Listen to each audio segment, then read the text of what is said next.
labais 1 īs, uz kreiso 2 garš. 2024. gada Latvijas rallija sprinta un vēsturisko rallija automašīnu kausa sezona ir sasniegusi finišu. Šogad esam baudījuši sniegu Gulbenē un Alūksnē, priecājušies par lieliskajiem Dzēsu apkaimes ceļiem, dalībnieku skaita pieaugumu vēsturisko autoklasē un no šīs sezonas izskaņā esam nonākuši Rīgā. Biķernieku trasē, kur kā jau ierasts gada noslēdzošajās sacensībās, tiek sadalīti uzvarētāju kausi. Rallija pilotam ir jāmāk braukt jebkuros laika apstākļos. Tas arī priekš pieredzes, priekš, kā saka, savas skila vienkārši izsakoties. Tas saka, ir universāls pasākums. Un šeit mēs izbaudām šī trasē gan slāpju asfaltu, gan arī rallija cross elements, kas iet pa grāns gabaliem. Tā kā šeit rallijas iemācās daudz ko.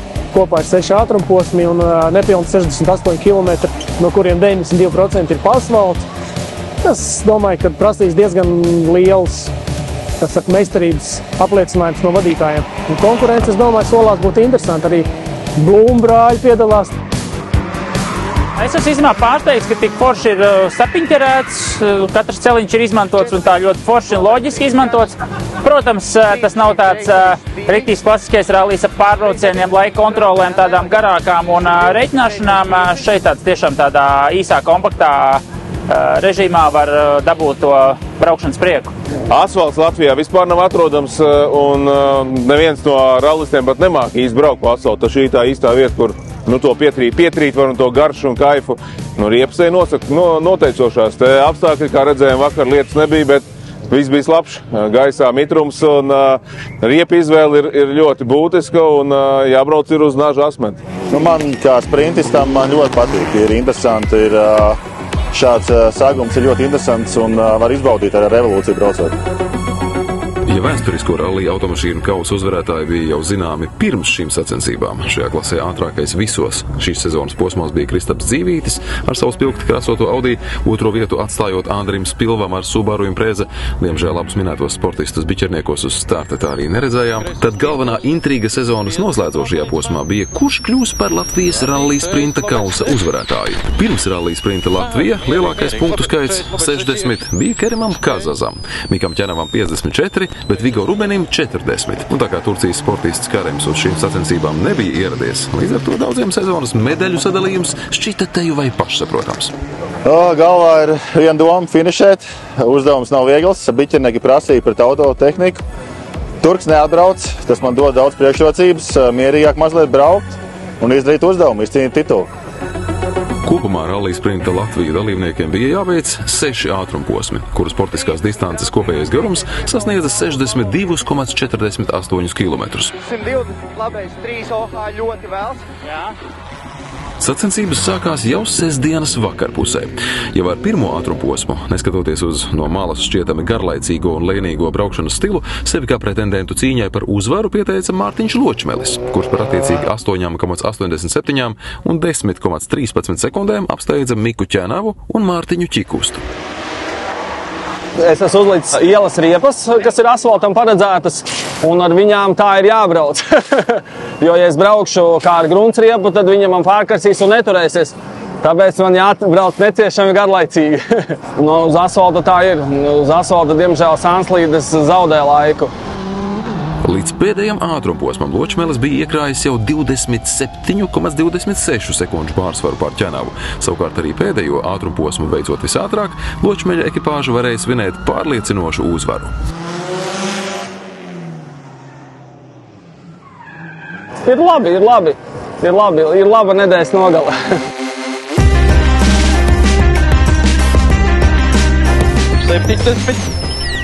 Kreisais 2,4 ļoti vēlu. 30, labais 2. 20, kreisais 3, uzlabo 6. 50. Kreisais 2, 20, labais 5, garš iekša, 10. Kreisais 5, 10, caur vārtiem šaurais. Jā, šobrīd vienīgais višķiņ satraukums ir riepasista, jo kaut kā bijām optimistiski noskaņojušies, kad ar vienām tur tā, kā mums atļauj pēc minirālie notikumi šodien braukt, kad izturēs ielas riepa, tā padevās pēc pirmajiem 2 dopiem, gruntsriepas areku tagad padevās, kaut ko te kolēģiem paprasījām, kaut ko salasījām, cerēsim, ka izturēs. Tas vienīgais tāds, lai tā riepa iztur šobrīd. Šķūnas ir iztukšots tukšs ar visām, kas bija. Tad lasam kopā pēdējiem dopam. Ceram, ka sajies no tā, kas ir palicis, bet palicis ir maz.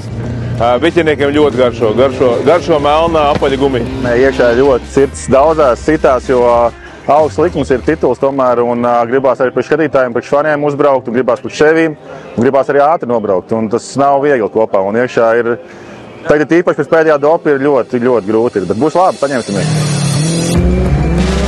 Neveiksmi 22,08 km garajā noslēdzošajā ātrumposmā. Auto gadījās tehnisks defekts. Piedzīvoja ķenavs, tādējādi izstājoties no turpmākās cīņas par goda pjedestālu, kā arī uzvaru sezonas kopvērtējumā. Galvā bija tās domas, ka mašīna ir jātiek līdz finišam un varbūt pats agresīvi tomēr salauza. Viņa starpas diferenciāls neizturēja un asfalts prasīgs priekš vecajām mašīnām un žēl. Esmu ļoti bēdīgs, nākamgad būs ko darīt, strādāt. Lielāko punktu skaitu rallija sprintā Latvija ieguva Vigo Rubenis, tādējādi sezonas kopvērtējumā kļūstot par kausa ieguvēju un sev aiz muguras atstājot gan Kēremu Kazāzu, gan Miku Ķenavu. Secinājumi baigi labi, vēl bišķi jāpieslīpē braukšana, jauno motorīt. Viss baigi pozitīvi, jo mums šī pozitīvā noteikti pietrūka šogad rallija sezonā.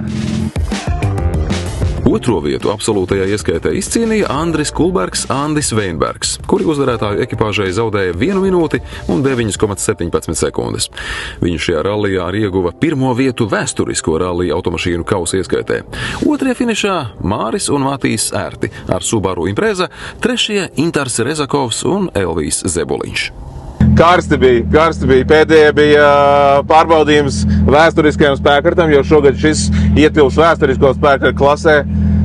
Bija fantastiski. Atradām pēdējās riepas, kas bija šķūnītī ielas nobraukts vecas, bet tās bija īstās tā kā ķirsītas uz tortītes un precīzi varēja pabraukt. Izturējām līdz galam, kaifs, superkaifs. Nenormāli labas sajūtas. Braucām kaut kā priekš sevis, mēģinājām ar santlīdēm braukt. Man patīk tā braukt tā plaši un mēģinājām braukt plaši un ļoti patika tas, ko daram un tas, ko dara mašīna. Tur riepas kaut ko sprāga un beidzās un viss tur bija, bet kopsumā mēs esam finišā un man liekas, ka bija riktīgi labi. Es teiktu, šitai sezonā kaut kāds 7 ar krustu. Jo tomēr tajā sarmā tur pats savas muļķīgas kļūdas pēc izstājos, tas tā dikti žēl bija, jo dopi bija forši un segums bija labs. Tā citādi nav ko sūdzēties, viss ir forši, mūsu klasē nāk jauni čaļi klāt un jācer, ka viss tā arī turpināsies ies uz augšu. Un nākoši tad būs vairāk posmu kā 4.